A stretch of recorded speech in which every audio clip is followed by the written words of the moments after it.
So we get a lot of questions about winter here in Montana, so welcome to winter. In this video, we're going to talk about how brutal the winters can get here, how much snow we can get here, and how you should prepare.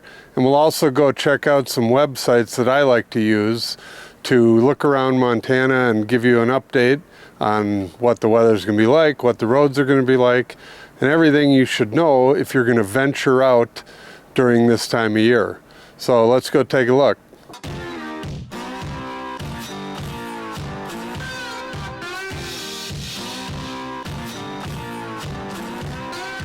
All right, so back here in the warmth of my office, I wanted to do a video and show you a couple websites that we use here in the winter to tell you what to expect temperature-wise and tell you what to expect driving-wise if you're traveling around Montana this time of year. This first one is called windy.com, windy.com, and it's kind of handy. It shows the wind direction. They also have webcams all over that show up around here, webcams in the vicinity you can click on. But back to the winter and how brutal they can get. Right now, this is the week before Christmas, and we are looking at a very cold snap coming. As you can see, I just looked this up today. I didn't realize it was supposed to get this cold. If this is true, the other sites haven't shown it this cold here, but it's saying it's supposed to be minus 42 on Thursday here, and that is very cold. That's without the wind chill. But luckily, in this part of the state, let me explain the state a little bit here. So if you draw a line from the Canadian border down the west side, or down this line right along where the mountains are, and then come around down here basically to the Idaho border. In this part of Montana, it's hard saying this now when I just said it's going to be 42 below, but it's pretty mild in the winter. It does get, as you can see, it's usually once a year we get the bitter cold temperatures for a couple days. But like I said, it's never been 42 below zero. This is going to be a new a new level of cold for even and I've lived here for over 20 years. But usually you get that stuff over here on the east side. So where you see the kind of the green on this map, if you come down along the mountains and then straight across to the North Dakota border, it's kind of like North Dakota. It's wide open. You get a lot more wind out here. If you click on Havre, you look at their temperatures. They're only supposed to be 29 below, but they get the wind, so their wind chills are going to be way worse, and we'll look at those on a different website here in a minute. But they get this a lot more often than we do. Like I said, on the west side, you only get a few days of winter of the brutal cold, and it's because it clears up and the sun comes out and all the clouds don't hold the heat in, and we get the cold. Normally it's cloudy over here in the mountains and it stays a lot warmer. So you can also go to the website that most people are used to, the Weather Channel website. And as you can see right here in Kalispell, we have a winter storm watch until Wednesday morning, saying we might get more snow.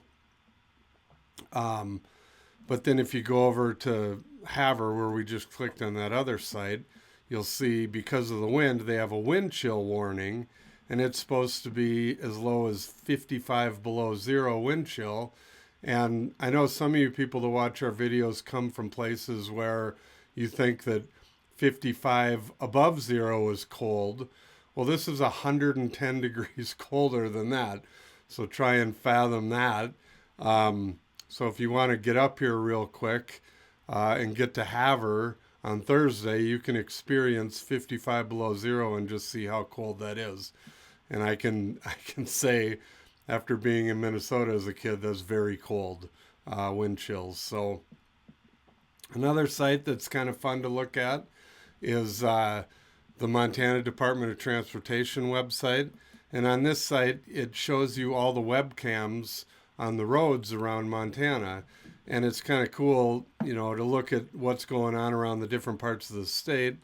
As you know, and as I've talked about, Montana is huge.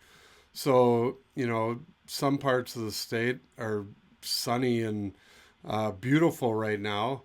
And then where we are, well, here's Essex, which is just south of Glacier Park, you know, about 20, 25, 30 miles to the east of where I'm sitting right now.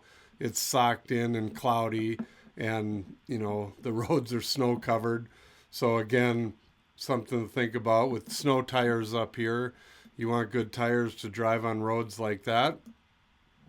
And then if you go out to the east side, where I was saying, where it's so cold right now, this is Inverness, which is on Highway 2, but it's sunny and beautiful, and the road's pretty clear up here, but it's very cold over there right now. So, but the sun is shining, and it looks like a pretty day over there. But like I said, this website I enjoyed just looking around, and you can see, especially if you're planning a trip wherever, you can check the different passes. Here's Monida Pass here. Monida Pass is looking okay right now. Click on this. It looks to be sunny, but you can tell the wind's blowing. You see a lot of that where the snow blows over the road. And then the other passes that go into Idaho, you've got McDonald Pass, which is right here, and it looks a little cloudy, and the road is kind of icy. But like I said, if this is a good website to just play around with, look around Montana, get an idea of what's going on, what the weather's like, and, you know, it can be very different if you've never lived in the mountains. The weather can change in a minute, so all these pictures change very frequently, and it can get bad in a hurry. You know, here's the Highway 83 down in the Swan Valley that I've done videos on, but again, check out the road itself, and you can see you definitely want some good tires up here. And when it gets this cold, you're also going to want to make sure you have an emergency kit in your car that I have a link for if you want to buy one down below in the show notes. But it's always good to be safe rather than sorry, because if you go in the ditch out here, don't have cell service, and it's this cold, it can get pretty dangerous. So these are all things I just wanted to show you, things to keep in mind, things to play around with if you're bored. And yeah, if you have any questions, let me know. Thank you for watching our video. Please call, text, or email for more information. And don't forget to watch our other videos about Montana.